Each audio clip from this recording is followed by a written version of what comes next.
Hi, this is Todd again with Todd and Judy's Travels, and today I'm going to review a trip we took about a month and a half ago on Norwegian Cruise Lines on the ship. I believe it was called Norwegian Sun. The itinerary, itinerary was you go to Key West, Freeport, Bahamas, and then obviously back out of Port Canaveral. So we left Port Canaveral. Port Canaveral is in Florida. It's on the east coast of Florida. It's directly east of Orlando, and that's where a nice sized port is. If you leave it Friday at 4 p.m., you get back at Monday at 7 a.m. So I'm gonna kind of give you quickly the kind of pros and cons as I see them, and just again, this is my opinion, and everybody has their own choices and things they like to do or don't do. First of all, the price is around $600. That's because we had a balcony. So once you get a balcony, you always get a balcony. So that was nice, about $600, and it included free alcohol. And so that's the first time we've ever been on a ship that included free alcohol. So I'll talk about that in a second. First of all, the boarding process was super fast. We've been on Norwegian Cruise Lines before. Now they do a super job, so it doesn't take you absolutely no time to check in. So that was excellent. The lifeboat drill, not to be picky, but it was really poorly done. I mean, you go to they call you and you go to the one station you're supposed to be at, and basically just take and roll. And they were doing it with a piece of paper, and they're asking people's names, and the person had trouble understanding. It just seemed very antiquated, because the last time we went on the Norwegian Cruise Lines, you presented your key, and they just put it in a little reader, and they checked you in. So that was a lot more efficient. This one took so long. It was really poorly done. Rooms were excellent. We had a balcony, of course. Everything about it, the beds were very comfortable. They had a little couch. TV was nice. Everything was nice except the shower. The shower was too small.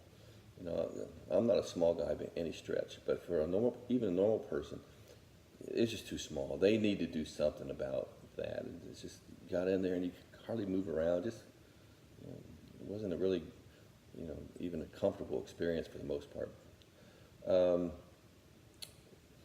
Free drinks. Free drinks during the whole trip.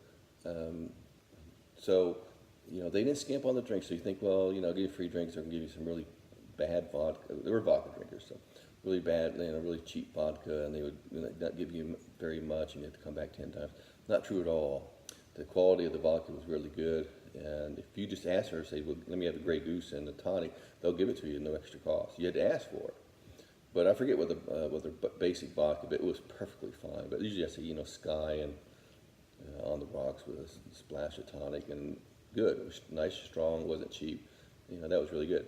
The lines were pretty good for all those places. I mean, when you first get there, everybody's like, let's run through the bar and let's get our drunk on. So that happened to begin with. Then after that, it wasn't too bad. I mean, sometimes, when you're at sea and stuff, everybody's having a good time, so the lines get a little longer. There was a bar in the front of the ship. Obviously, it was indoors, and you can look out to sea, and it was nice and air conditioned, and it was like no line ever in there, and so you could drink, kick back, relax, and have a good time. So the bar on the front deck of the ship was really, really good. Room attendants were great. Our room attendant was excellent. He was very attentive, and if you had a special request, he would do it. So he was excellent. The buffet, I wasn't, I'm not a really picky food eater at all, but I thought the buffet was a little bit average at best. I didn't care a lot for the selection of food. It's not the quality of food, but the selections where they got a little exotic or a little frou-frou for me or something. Like you'd have to look at it and say, well, what is that? And you have to actually read about it.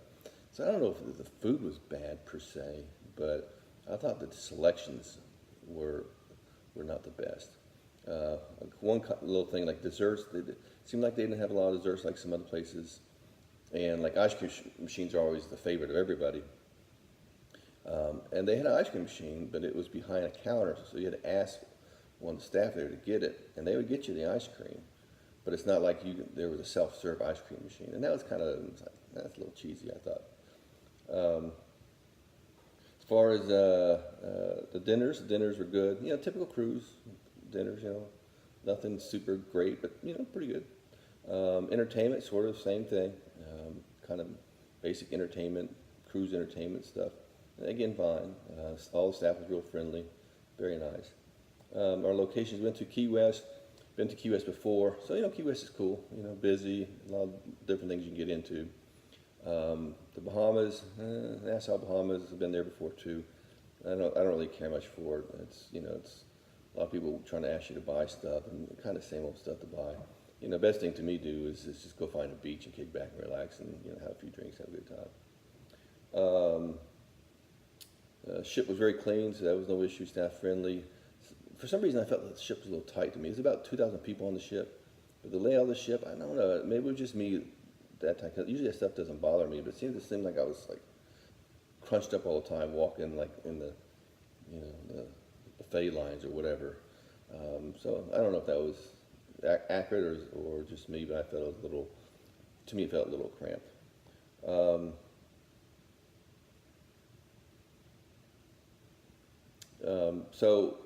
The exit process, like I say, if you bring your own luggage onto the ship, you can take your own luggage off the ship.